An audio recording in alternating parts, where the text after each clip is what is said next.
សួស្តីអ្នកទាំងអស់គ្នាសង្ឃឹមថាអ្នកទាំងអស់គ្នា stay safe នៅផ្ទះដើម្បីធ្វើឲ្យការឆ្លងនិងការរីករាលដាលយូរបំផុត CDC បានណែនាំឲ្យយើងទាំងអស់គ្នាពាក់ម៉ាស់នៅពេលដែលយើងធ្វើដំណើរទៅទីជិតឬក៏ទីឆ្ងាយដោយអ្នកទាំងអស់គ្នាបានដឹងអញ្ចឹងថាម៉ាស់មានតម្លៃថ្លៃបើសិនជាអ្នកទាំងអស់គ្នាគ្មានសមត្ថភាពទិញម៉ាស់ទេនេះគឺជាវិធីងាយៗសម្រាប់អ្នកទាំងអស់គ្នាធ្វើម៉ាស់ដោយខ្លួនឯងក្រោម1នាទីដោយមិនចាំបាច់ប្រើអំបោះទេហើយមានសុវត្ថិភាពទៀតដូច្នេះតាមដានវីដេអូនេះទាំងអស់គ្នា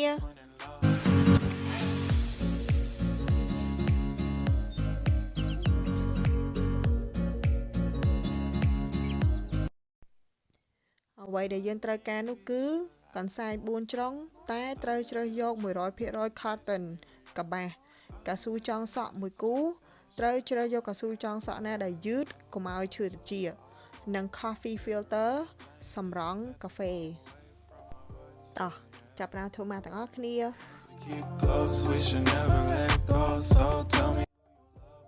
ជាដំបូងឡើយយើងត្រូវតម្រៀបកន្សែងចុះ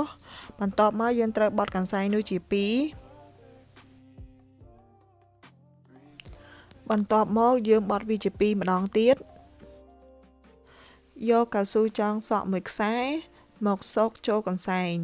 បន្ទាប់មកយកកៅស៊ូមួយខ្សែទៀតមកស៊កចូលកន្សែងមួយខាងទៀត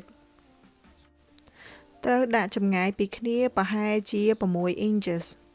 បន្ទាប់មកយក coffee filter មួយសន្លឹកបត់វាជា2ហើយស៊កវាចូលក្នុងប្រឡោះនៃកន្សែងសារ៉េធ្វើម៉េចឲ្យវាចំបបោមាត់និងច្រមុះរបស់យើងនៅពេលដែលយើងពាក់វាទៅហើយបត់កន្សែងជា2ដាក់កូរលើគ្នាហើយយើងយកចុងកន្សែងញាត់ចូលម្ខាងទៀតដើម្បីឲ្យវាជាប់ណែនល្អតែប៉ុណ្នេះគឺជាការស្រេចអ្នកទាំងអស់គ្នាត្រូវចាំថាត្រូវយកម៉ាកណាត់ទៅគក់បន្ទាប់ពីពាក់ហើយចំណែកឯ coffee filter វិញត្រូវដូរជាប្រចាំហើយកុំភ្លេចលាងដៃឲ្យបានញឹកញាប់ដើម្បីការពារខ្លួនអ្នកនិងមនុស្សជាទីស្រឡាញ់របស់អ្នក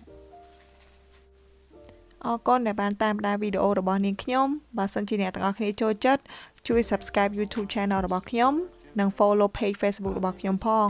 Bye bye I surround my soul with the positivity